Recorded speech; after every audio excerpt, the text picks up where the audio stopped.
అంటే 2004 ముందు 1996, 98 మధ్య కాలంలో మీరు దాసనారాయణరావు గారితో కూడా కలిసి సామాజిక న్యాయం పేరు మీద పార్టీ పెట్టాలి తెలుగు తల్లి అనేటువంటిది కొన్ని ప్రయత్నాలు చేశారు కదా. 98 నేను దాసనారాయణరావు గారిని పార్టీ పెడితే ఈ రాష్ట్రంలో ఏదైతుందో అట్టడుగు వర్గాలు అంటే నేను చిన్నప్పటి నుంచి సామాజిక స్పృహ నాది. నాకంతా మిత్రులు కానీ అది కానీ ఏదైతుందో కొంచెం అన్యాయాన్ని చేయడము, ఎవరైనా పేదవాళ్ళకు చదివించడానికి నేను కొంత సాయం చేయడము, వేరే మిత్రులతో సాయం చేయించడము, ఎవరైనా ఆర్థికంగా ఉన్న వాళ్ళతోటి ఇతన్ని స్పాన్సర్ చేయమని చెప్పడం, ఇటువంటి అలవాటు.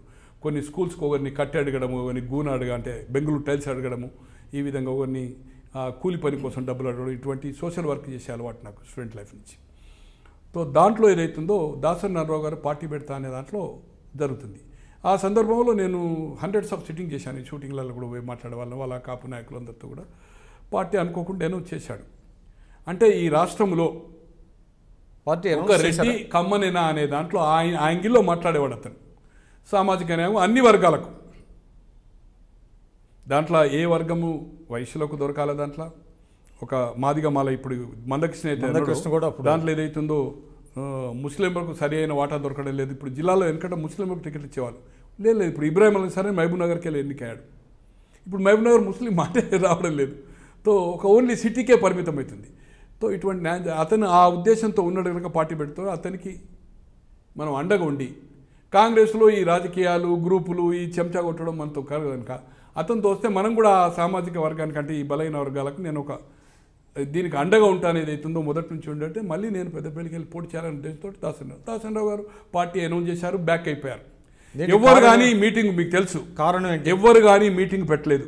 నేనే తీసుకెళ్ళి గోదావరి కని కానీ కరీంనగర్ కానీ దాదాపు 2 లక్షలు ఖర్చు పెట్టి కూడా ఏదైతుందో అంటే ఆయన రాజకీయ పార్టీ పెడదామని విత్డ్రా అవడానికి కారణం ఏంటంటారు? ఇక అది నాకు దాని మీద ఎప్పుడు విశ్లేషణ చేయలేదు. ఇమ్మీడియట్ బ్యాక్ అయిపోయాడు.